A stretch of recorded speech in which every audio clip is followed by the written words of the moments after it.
اعوذ باللہ من الشیطان الرجیم بسم اللہ الرحمن الرحیم۔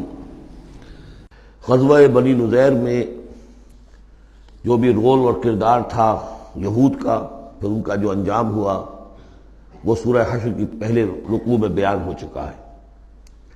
ساتھ ہی یہ کہ ایک بہت اہم حکم جو ہے شریعت کا اموال فے کے بارے میں، وہ بھی پہلے رکوع میں ہم پڑھ چکے ہیں۔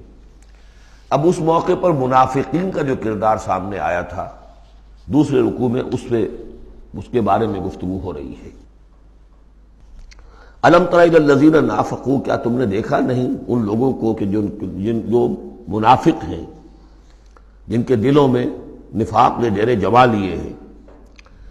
یقولون لاخوانہم الذین کفروا من اہل الکتاب، وہ کہتے رہے اپنے ان بھائیوں سے کہ جو اہل کتاب میں سے جنہوں نے کفر کیا تھا، ان کے بھائی تھے، دوست تھے، ان کے تعلقات تھے جو اہل کتاب میں سے تھے، وہ کفر پر اڑے رہے۔ ان سے انہوں نے کہا تھا یہ لئن اخرجتم لنخرجن معکم، دیکھو اگر تمہیں کبھی مدینے سے نکالا گیا ہم تمہارے ساتھ نکلیں گے۔ وہ دوستیاں جو ان کے درمیان حلیفانہ روابط تھے، اگر تمہیں کہیں نکالا جائے گا تو ہم بھی نکلیں گے۔ وَلَا نُطِيعُ فِيكُمْ أَحَدًا أَبَدًا، اور تمہارے معاملے میں کبھی بھی ہم کسی بھی شخص کی اطاعت نہیں کریں گے۔ یعنی ٹھیک ہے ہم ایمان تو لے آئے ہیں، مسلمانوں میں شامل ہو گئے ہیں، اور ہم محمد کا حکم مانتے بھی ہیں بعض معاملات کے اندر، لیکن یہ ہے کہ تمہارے ساتھ ہماری دوستی جو ہے وہ پختہ ہے، تمہارے ساتھ ہمارے حلیفانہ تعلقات ہیں وہ بہت قدیمی ہیں، اور ہمارا تمہارے معاملے میں جو ہے ہمارا طرز عمل تبدیل نہیں ہوگا، اور اگر کوئی اقدام محمد نے صلی اللہ علیہ وسلم تمہارے خلاف کرنے کا فیصلہ کیا تو ہم اس میں ان کا ساتھ نہیں دیں گے۔ لَنَخْرُجَنَّ مَعَكُمْ وَلَا نُطِيعُ فِيكُمْ أَحَدًا أَبَدًا وَإِن قُوتِلْتُمْ لَنَنصُرَنَّكُمْ، اور اگر تمہارے ساتھ جنگ کی گئی تو ہم لازماً تمہاری مدد کریں گے۔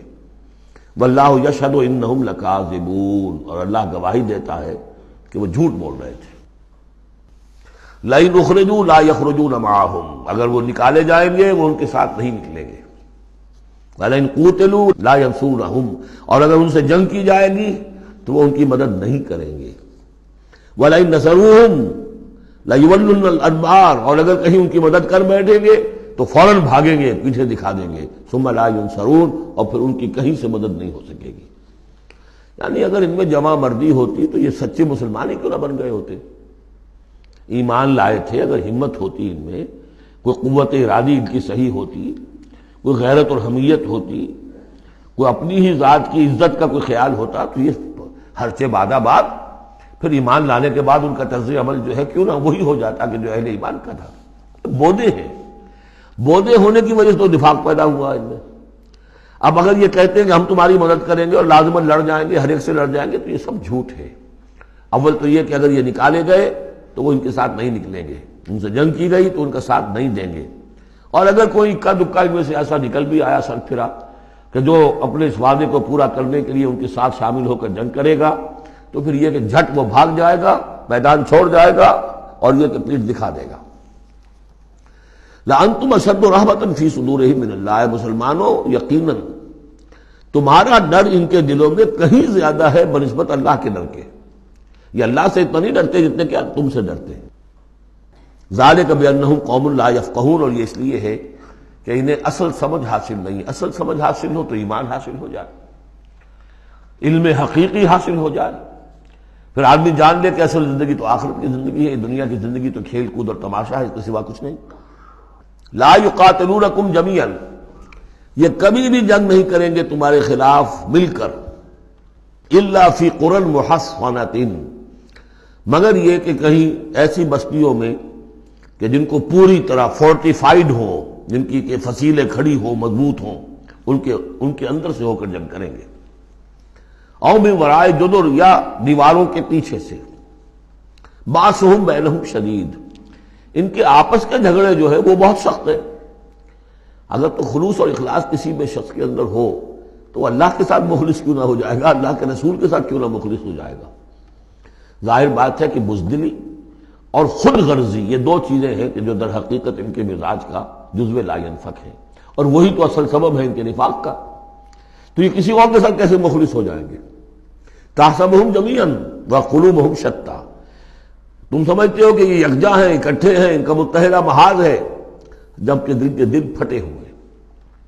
ہمارے ہاں بھی سیاسی متحدہ محاذ، چاہے وہ نظام مصطفیٰ تحریک کا بنا تھا، اس کا بھی حال سب کو معلوم ہے کہ اس کے لیڈر جو ہیں علماء کرام ایک دوسرے کے پیچھے نمازیں نہیں پڑھتے تھے۔ متحدہ محاذ تھا وہ، اتحاد کیسا تھا؟ وہی بات۔ باسہم بینہم شدید، ان کے تو آپس کے اختلافات جو ہیں وہ بہت شدید ہیں، ان کی آپس کی دشمنیاں، قدورتیں، کینے۔ تحسبہم جمیعا، تم سمجھتے ہو کہ یہ جمع ہے، اکٹھے ہیں، وقلوبہم شتیٰ، اور دل پھٹے ہوئے ہیں۔ ذالک بانہم قوم لا یعقلون، اور یہ اس لیے کہ وہ ایک ایسا گروہ ہے کہ جو عقل سے کام نہیں لیتے۔ کمثل الذین من قبلہم قریبا ذاقوا وبال امرہم، جیسے قصہ ان کا ہوا جو ان سے پہلے تھے ماضی قریب میں، یعنی بنو قینقاع۔ سب سے پہلے بنو قینقاع کا معاملہ ہوا تھا، پھر یہ بنی نذیر کا ہوا، پھر 5ویں سال میں غزوہ احزاب کے ضمیمے کے طور پر بنو قریظہ کا ہوا۔ وَلَهُمْ عَذَابٌ عَلِيمٌ، ان کے لیے بہت ہی دردناک عذاب ہے۔ کمثل الشیطان، یا پھر مثال ہے شیطان کی، اذ قال للانسان اکفر، جبکہ وہ انسان سے کہتا ہے کرو کفر، فلما کفر، اور جب انسان کفر کرتا ہے قال انی بریء منک انی اخاف اللہ رب العالمین، وہ کہتا ہوں میں تم سے علیحدہ ہوں، میرا تم سے کوئی تعلق نہیں، میں تو اللہ سے ڈرتا ہوں جو تمام جہانوں کا رب اور مالک و پروردگار ہے۔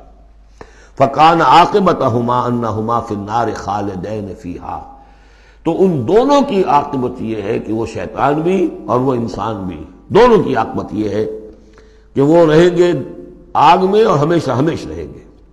وذالک جزاء الظالمین، اور یہی ہے ظالموں کا بدلہ، جیسا کہ سورہ قاف میں ہم پڑھ چکے ہیں کہ وہ قرین جو ہوگا، اس گناہ گار کافر اور مشرک کا جو قرین ہوگا، وہ جب لے کر آئے گا، حاضر کرے گا، قال قرینہ ھذا ما لدی عتید، اور اللہ تعالیٰ کی طرف سے حکم آئے گا فرشتوں کو القیا فی جہنم کل کفار عنید، تو وہ کیا کہے گا؟ ربنا ما اطغیتہ ولکن کان فی ضلال بعید، اور اللہ تعالیٰ فرمائیں گے لا تختصموا لدی وقد قدمت الیکم بالوعید ما یبدل القول لدی وما انا بظلام للعبید۔